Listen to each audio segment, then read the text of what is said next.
காஞ்சிபுரத்தில் போலீசாரின் துப்பாக்கிச் சூட்டில் 2 ரவுடிகள் பலி. நேற்று நடந்த கொலை வழக்கில் கைது செய்ய சென்றபோது போலீசாரை தாக்கியதால் துப்பாக்கிச் சூடு.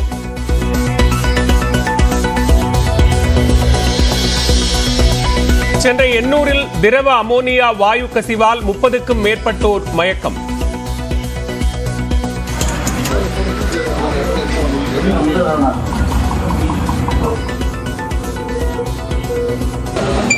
கோரமண்டல் நிறுவனம் கடலுக்கு அடியில் பதித்திருந்த குழாயில் ஏற்பட்ட கசிவால் நள்ளிரவில் பரபரப்பு.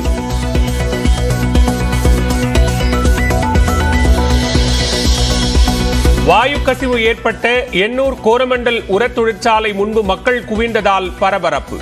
ஊழியர்களை உள்ளே செல்ல விடாமல் தடுத்து வாக்குவாதம்.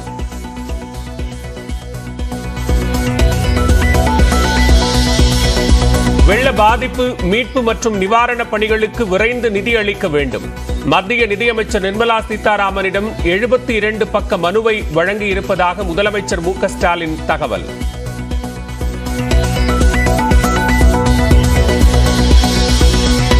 தென் மாவட்ட வெள்ள பாதிப்பை தேசிய பேரிடராக அறிவிக்க முடியாது. மத்திய அமைச்சர் நிர்மலா சீதாராமன் மீண்டும் திட்டவட்டம்.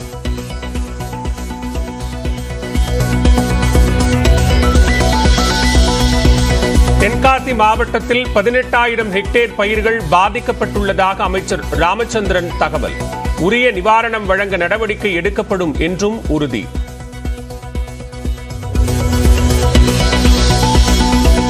தேமுதிக தலைவர் விஜயகாந்த் மீண்டும் மருத்துவமனையில் அனுமதி.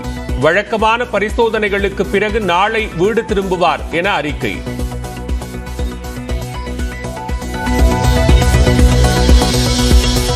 நடிகர் ரஜினிகாந்த் அரசியலுக்கு வராதது வருத்தம் அளிப்பதாக அவரது மனைவி லதா கருத்து. சர்ச்சைகளால் அரசியலுக்கு வரவில்லை என கூறுவது தவறு என்றும் விளக்கம்.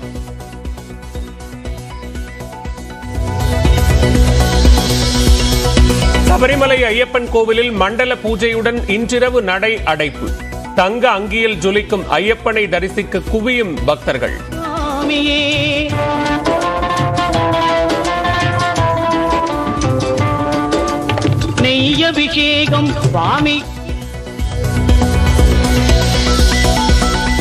பாஜகவுடன் கூட்டணி இல்லை என்று ஏற்கனவே தெளிவுபடுத்தி விட்டதாக எடப்பாடி பழனிசாமி மீண்டும் உறுதி.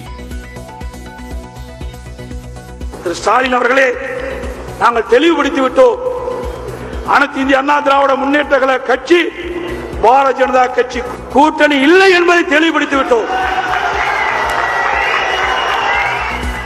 தேசிய கட்சிகளை நம்பி அதிமுக இல்லை என்றும் திட்டவட்டம். தனிப்பட்ட காரணங்களுக்காக ஜெயலலிதா தன்னிடம் 2 கோடி ரூபாய் கடன் வாங்கியதாக OPS தகவல். அதிமுக பொருளாளராக இருந்தபோது நடந்த சுவாரஸ்ய தகவலை பகிர்ந்த O பன்னீர்செல்வம்.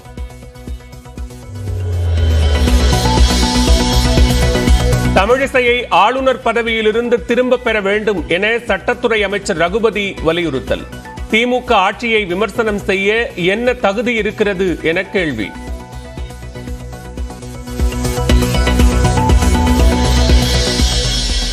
கோவை பெங்களூரு வந்தே பாரத் ரயில் சோதனை ஓட்டம்.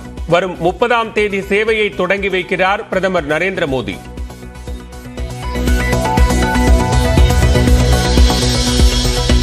நெல்லை மாவட்டத்தில் அதி கனமழை பாதித்த பகுதிகளில் வெள்ள நிவாரண டோக்கன் வழங்கும் பணி தீவிரம். வீடு வீடாக சென்று வழங்கப்படுவதால் ரேஷன் கடைகளுக்கு வர வேண்டாம் என மாவட்ட நிர்வாகம் வேண்டுகோள்.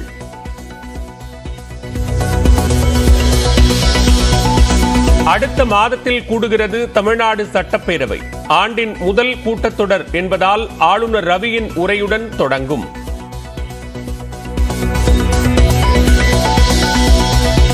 கிளாம்பாக்கம் பேருந்து நிலையத்தை வரும் 30ஆம் தேதி திறந்து வைக்கிறார் முதலமைச்சர் மு க ஸ்டாலின்.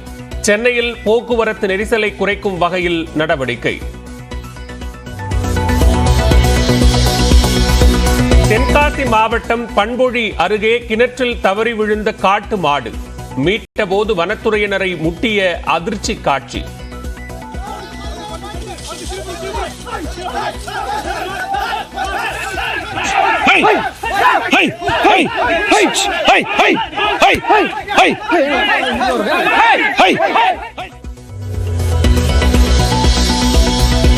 தஞ்சாவூரில் தனது திருமணத்திற்காக நகை திருடியவர் கைது. 60 சவர நகைகளை மீட்டு காவல்துறையினர் விசாரணை.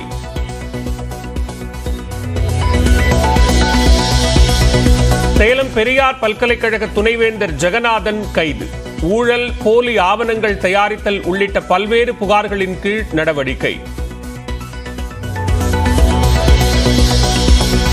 டெல்லியில் இஸ்ரேல் தூதரகம் அருகே வெடிச்சத்தம் கேட்டதால் பரபரப்பு. தூதரக ஊழியர்கள் யாருக்கும் பாதிப்பில்லை என தகவல்.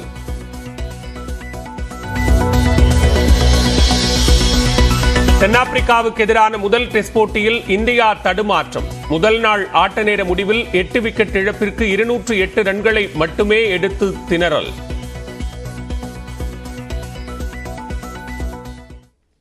சென்னை எண்ணூரில் நள்ளிரவில் தனியார் நிறுவனத்தின் குழாயிலிருந்து வாயு கசிவு ஏற்பட்டதால் ஏராளமானோருக்கு மூச்சு திணறல் ஏற்பட்டு மயக்கமடைந்தனர். இதனையடுத்து வாயு கசிவு ஏற்பட்ட நிறுவனத்தின் முன்பு மக்கள் குவிந்திருப்பதால் பதற்றமான சூழல் காணப்படுகிறது. இத்தொடர்பாக களத்தில் இருக்கும் நம்முடைய சிறப்பு செய்தியாளர் ரகுவரனிடம் கூடுதல் விவரங்களை கேட்கலாம். ரகுவரன், தற்போது இந்த திரவ அமோனியா வெளியேற்றம் காரணமாக இங்கு இருக்கக்கூடிய மக்களுக்கு பாதிப்பு ஏற்பட்டிருக்கிறது. தற்போது கோரமண்டல் நிறுவனம் தரப்பிலிருந்து ஏதாவது விளக்கம் அளிக்கப்பட்டிருக்கிறதா? மக்கள் என்ன சொல்கிறார்கள்? அங்கு இருக்கக்கூடிய நிலைமை என்ன ரகுவரன்?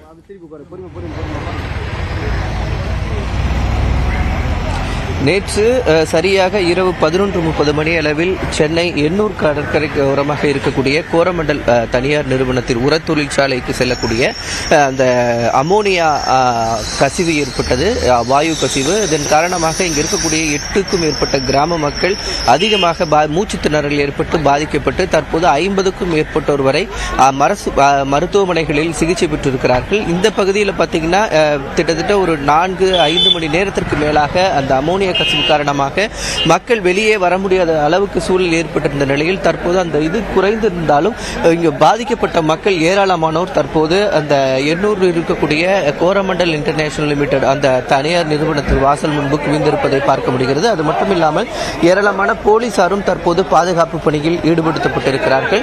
சரியாக சொல்லணும்னா நேற்று இரவு ஒரு 11:30 மணி அளவில் இந்த பாதிப்பானது ஏற்பட்டிருக்கிறது. இதனைத் தொடர்ந்து அந்த அருகில் இருந்த மக்களும் கடற்கரை ஓரத்திலிருந்து ஏற்பட்ட இந்த பாதிப்பின் காரணமாக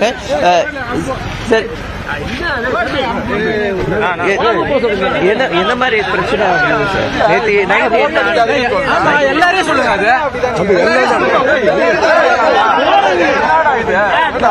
பாத்தீங்கன்னா இந்த பகுதியில் இருக்கக்கூடிய 8க்கும் மேற்பட்ட கிராமங்களில் இருந்து தற்போது இந்த மக்கள் வந்திருக்கிறாங்க. மக்கள் வந்து நேற்று நைட்டு என்ன ஆனிச்சு சார்? நைட்டு ஒரு 11:30 மணிக்கு மேலே இந்த மாதிரி கசிவு ஏற்பட்டதுன்ட்டு கிராம நிர்வாகிங்க ஃபோன் பண்ணிடுறாங்க. ஃபோன் பண்ணவனும் எனக்கு தகவல் தெரிஞ்ச கம்பெனிக்கு நான் ஃபோன் பண்ணேன். அந்த கம்பெனி இந்த மாதிரி ப்ராப்ளம் இருக்குது சார், இது எல்லாமே இதாக இருக்குது, எல்லாம் மக்கள்லாம் பாதிக்கப்படுறாங்க, வண்டி இருந்தால் கொடுங்க, வண்டி எல்லாம் சேவ் பண்ணுங்க, எல்லாரையும் சேவ் பண்ணுன்னா. ஆனால் வண்டி இல்லைங்க. குமார் அவருடைய கண்ணெரிச்சல், மூச்சு திணறல், சுவாச வயிறு உப்பல் எல்லாமே என்ன உடல்நிலைக்கு பாதிப்பு அத்தனையும் உருவாச்சு.